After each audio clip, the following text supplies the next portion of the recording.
શંકા કરતા હું તો કહીશ ભાભી, મોટા ભાઈ બહુ ડરી ગયા છે. સરોજ, પણ જે થઈ ગયું એ થઈ ગયું. પછી એકની એક વાત પકડી રાખવાનો કોઈ અર્થ છે ખરો? હવે સેજલ એકલી નથી, બે જીવી છે. એને આવી રીતે રસ્તો બતાવી દેવાય? ભાભી, મને સમજાય છે તમારી વાત. સેજલની જે રીતે આ ઘરમાંથી વિદાય થઈ છે, ભગવાન ના કરે કોઈ પણ દીકરીને પોતાનું પિયર આવી રીતે છોડવું પડે. પણ ભાભી, હું તો ફક્ત એટલું કહેવા આવી હતી કે અદા રાજકોટ માટે રવાના થઈ ગયા છે અને બાને પણ જોડે જ લેતા ગયા છે. બાને? પણ કેમ? અદાને એમ થયું હશે કે બા જો અહીંયા રહેશે તો સેજલનો ઢંઢેરો આખા ગામમાં પીટશે અને બાનું અધૂરું કામ પૂરું કરવા માટે રાહુલ તો છે જ અહીંયા. હા, આમ પણ આગને હવાથી અળગી કઈ રીતે રાખી શકાય? પણ દુઃખ તો એ વાતનું છે, સેજલ બાબત કોઈ વિચારતું પણ નથી. અને સેજલના પપ્પાએ તો વટહુકમ બહાર પાડી દીધો છે કે સેજલ સાથે સંબંધ નહીં રાખવાનો, સેજલને ભૂલી જવાની. તું મને એમ કે કોઈ પણની દીકરીને ભૂલી શકે ખરું? અને અત્યારે તો એની એવી હાલત છે કે બિચારીને ખાટું મોળું બધું ખાવાનું મન થતું હશે. ચક્કર આવે, પગ દુખે. હાય હાય, ક્યાંક એને પપ્પાએ તો નહીં ખાઈ લીધું હોય ને સરોજ? ના ના ભાભી, તમે આવું નહીં વિચારો. સેજલ આવું કંઈ નહીં કરે.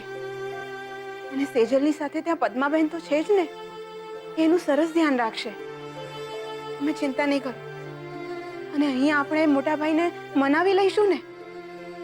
મોટા ભાઈને તો સેજલ કિંજલ કરતા પણ વધારે વાલી છે, લાડકી છે એમની. પહેલું સંતાન છે ને. હા, એ તો છે જ. પણ મને અત્યારે એટલું લાગી આવ્યું છે ને સરોજ કે મને થાય છે કે ભલે ભલે કિંજલના પપ્પા નારાજ થતા, પણ એકવાર જઈને મારી દીકરીનું મોઢું જોઈ આવું. લગ્નના કેટલા મોટા ખર્ચામાંથી ઉગરી ગયા એ કોઈ નથી વિચારતું.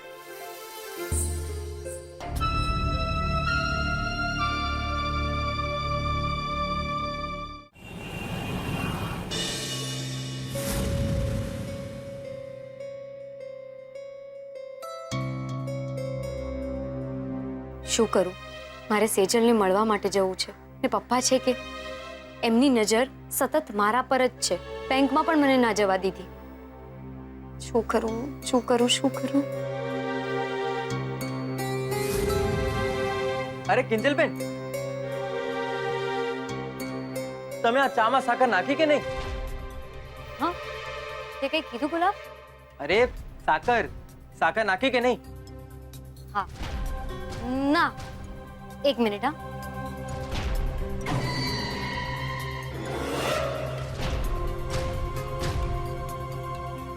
ના. કમાલ છે કિંજલબેન, તમે ભૂલી ગયા કે તમે ચામાં સાકર નાખી છે કે નહીં? બાકી તમે અને સાહેબ તો ચા સૂંઘીને કહી દો કે આમાં શું નાખ્યું છે ને શું નહીં. અને સાહેબ, અરે આ પેલું શું થયું કિંજલબેન? કોઈ પ્રોબ્લેમ છે? હાસ તો આ ગ્રીન ટી નું પેકેટ નથી મળી રહ્યું મને. અને ખાંડ પણ ક્યાં છે? પૂછતારી નહીં કિંજલબેન, હું તો તમને કહેવાનું જ ભૂલી ગયો કે આપણો પેલો સ્પોર્ટ્સ ક્લબનો ઓર્ડર નહીં, એના માટે ગ્રીન ટી નો પાવડર, સૂટનો પાવડર, મરીનો પાવડર બધું જ પતી ગયું છે. અને આ જુઓ, આ સાકર પણ એટલી જ વધી છે. જે થાય એ સારા માટે જ થાય. એટલે તું ચિંતા નહીં કર ગુલાબ, હું બજારે જઈને બધું જ લઈ આવું છું. હા,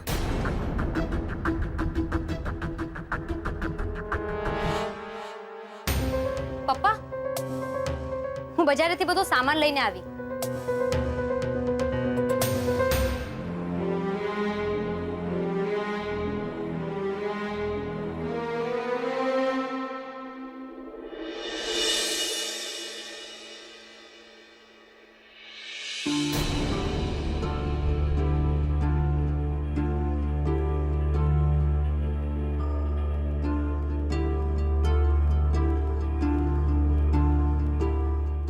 એટલે શું પ્રોબ્લેમ શું છે તારો? સવારમાં બિલાડીની માફક મારો રસ્તો રોકવાનો ઈરાદો છે? હું શું કામ રોકું તારો રસ્તો? જાને. થેન્ક યુ તાપીનગરની નાણી. બાકી મને તો એમ હતું કે રૂપેશની સાડી સાહેબા મને ઘરથી બહાર જવા દેવા માટે પણ પૈસા ઉઘરાવશે. શું છે ને, લગ્નમાં ચપ્પલ ચોરવાની વિધિ રહી ગઈ હતી ને, એટલે નુકસાન થઈ ગયું હશે પૈસાનું, તો મને એમ થયું કે આવી ગઈ મારી પાસે માંગવા. હા ખબર છે મને કે આજકાલ તને પૈસા જ સૂજે છે. મળી જશે તને તારું ભાડું, સમજો? બસ આ જ સાંભળવું હતું.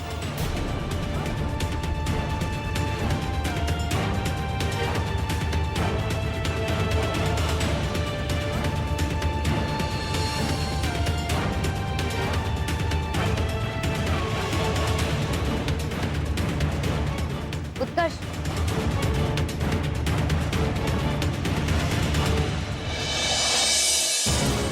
છતાં પહેલા મને ખાલી એટલો જવાબ આપતો જા. મારો સ્પોર્ટ્સ ક્લબ વાળો કોન્ટ્રાક્ટ કેન્સલ કરાવીને રાહુલને આપી દેવાથી તને શું મળ્યું? કયો કોન્ટ્રાક્ટ? ઓ પ્લીઝ, આ ભોળા બનવાનું નાટક ના કર. સૂટ નથી કરતું તને, સમજો? મને વિશ્વાસ છે, પૂરેપૂરો વિશ્વાસ છે કે ક્લબમાં જેટલા પણ લોકોની નાસ્તો ખાઈને તબિયત બગડી છે ને, એ પણ તારું જ ગોઠવેલું કાવતરું હશે. એટલે તને શું લાગે છે કે મારી પાસે જીવનમાં કોઈ કામ નથી? હા, આખો દિવસ કિંજલ શું કરે છે, ક્યાં છે, કોની સાથે છે, એ જ જાણવું હોય મારે? ના, મારી પાસે બહુ કામ છે. તો પ્લીઝ આ ફાલતુની બકવાસ કરવાની રહેવા દે. અને હવે માઇન્ડ યુ, હવે તું મારા માટે એટલી ઇમ્પોર્ટન્ટ નથી રહી, એટલે મારી સાથે માથાકૂટ કરવાનું રહેવા દે અને જા સેજલ ભાભી પાસે જા. એમને તારી જરૂર છે. હા તો જઈશ જ, તારે કહેવાની જરૂર નથી, સમજો?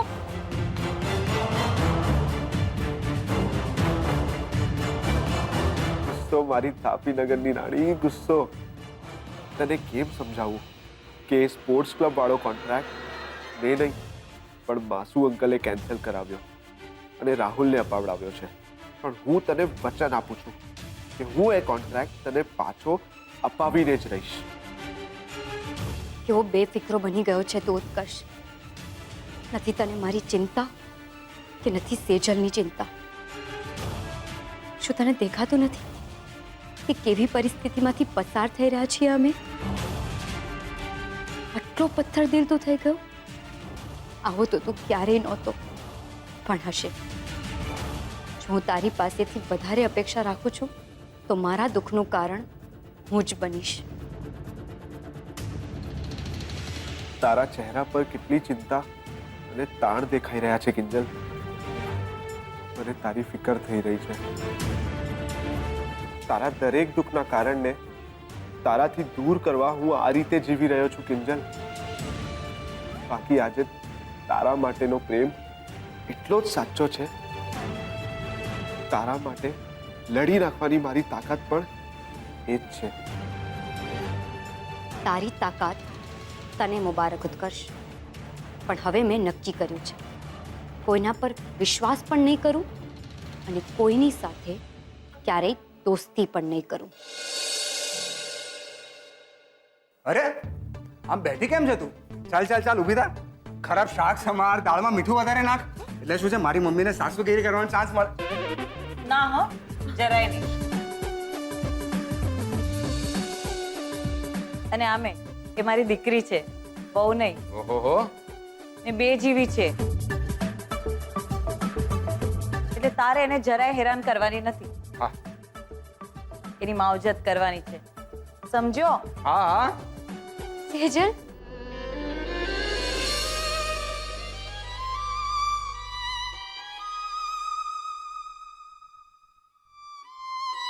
કિંજલ,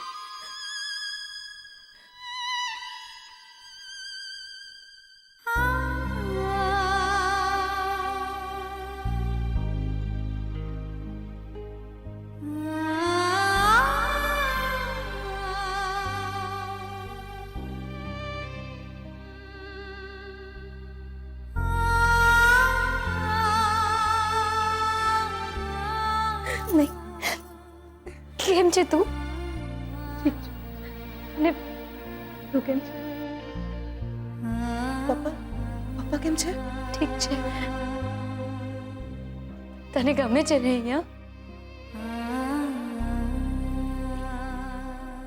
માફ કરજો. તમારા બધાની હાથ જોડીને માફી માંગુ છું. આજે પહેલી વાર મારી બેનના ઘરે આવી છું, ઓફિશિયલી,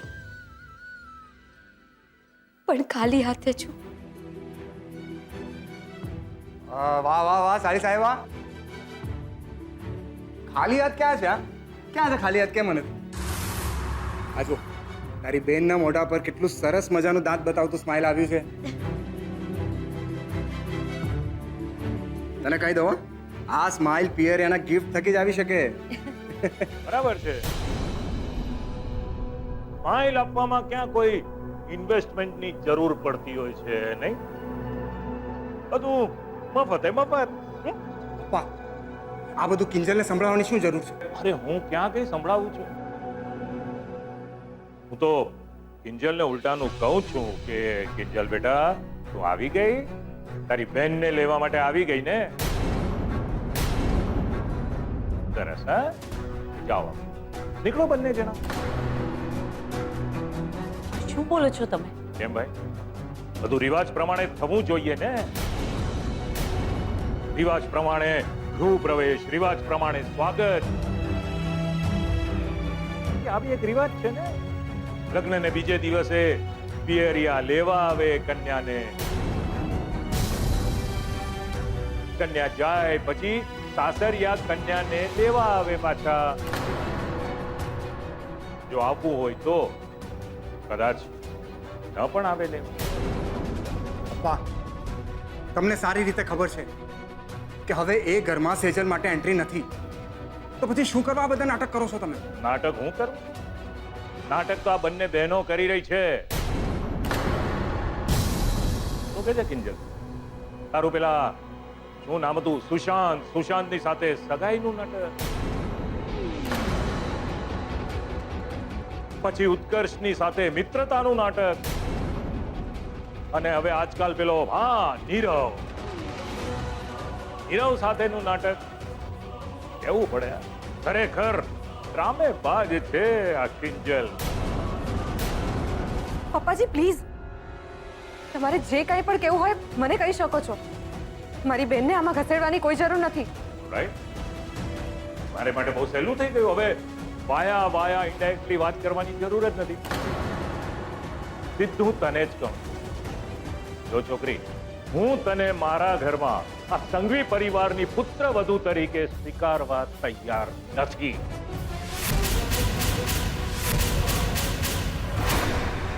અને બીજી એક વાત, તારા પેટમાં જે બાળક છે ને, એ સંઘવી પરિવારનું છે, એ વાત માનવા પણ હું તૈયાર નથી.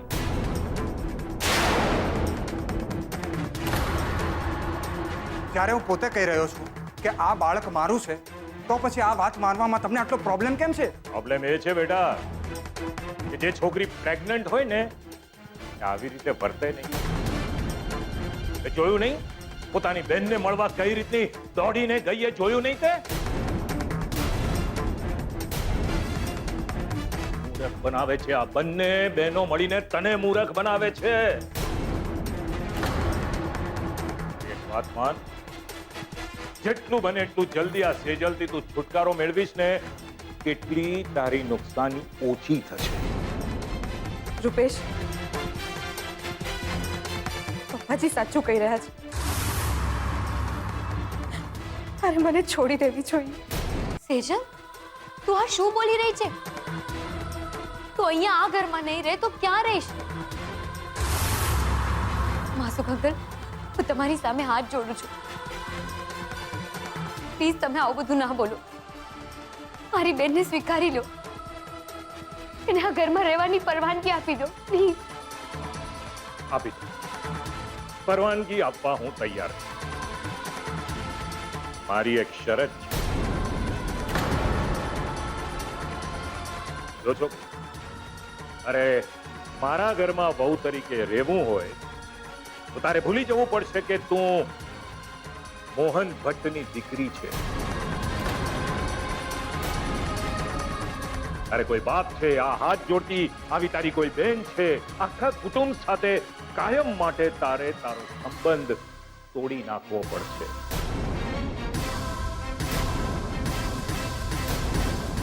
બોલ, મંજૂર છે? માસુ કંકલ પણ હું સેજલ સાથે વાત કરું છું. બોલો, મંજૂર છે મારી વાત? પાણી મૂકવા તૈયાર છે આ વાત પર? તો તને આ ઘરનું પાણી પીવાની હું મંજૂરી આપી શકું એમ છું. મંજૂર છે. આજથી ભૂલી ગઈ કે હું કોઈ ભટ્ટ પરિવારમાં જન્મી હતી. ભૂલી ગઈ કે મારી કોઈ બહેનો પણ છે. ભૂલી ગઈ કે આ ધરતી પર મારા કોઈ મા બાપ હયાત છે. આજથી, આ ઘડીથી બસ આ ઘર અને તમે લોકો જ મારી દુનિયા છો. બસ પપ્પાજી, હવે તો મને રહેવા દેશો ને આ ઘરમાં? તો ચાલ મારી સાથે, ચાલ.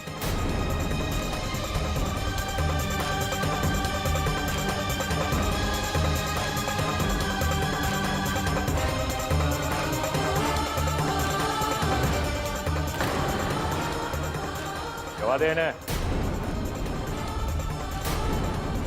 પાછી આવશે ને તો સમજી લેજે કે સાચો પ્રેમ છે. અને જો ન આવી ત્યારે પ્રેમ હતો જ નહીં.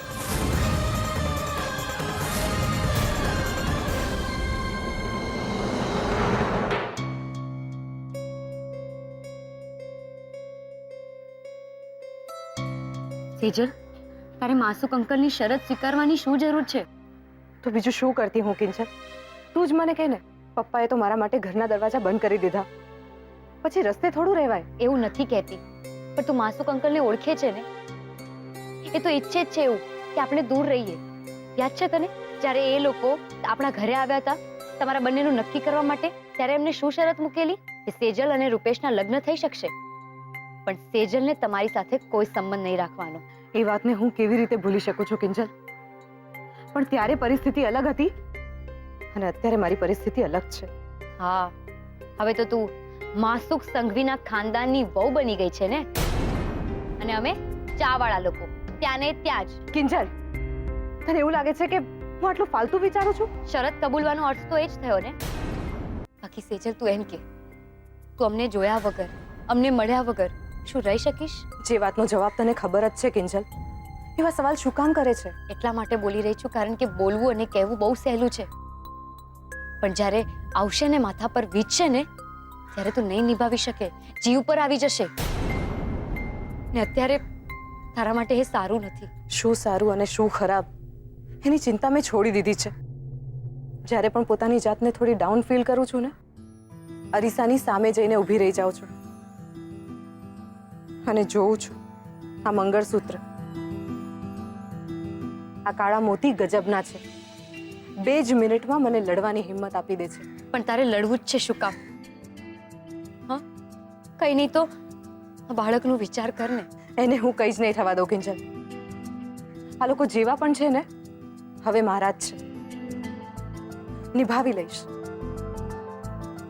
તું બસ પપ્પાનું ધ્યાન રાખજે અને મમ્મીને કહેજે કે મારી ચિંતા ના કરે.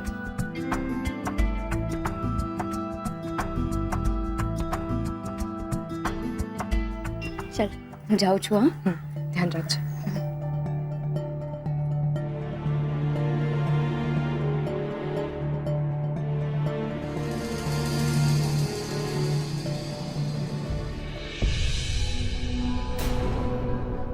પપ્પા,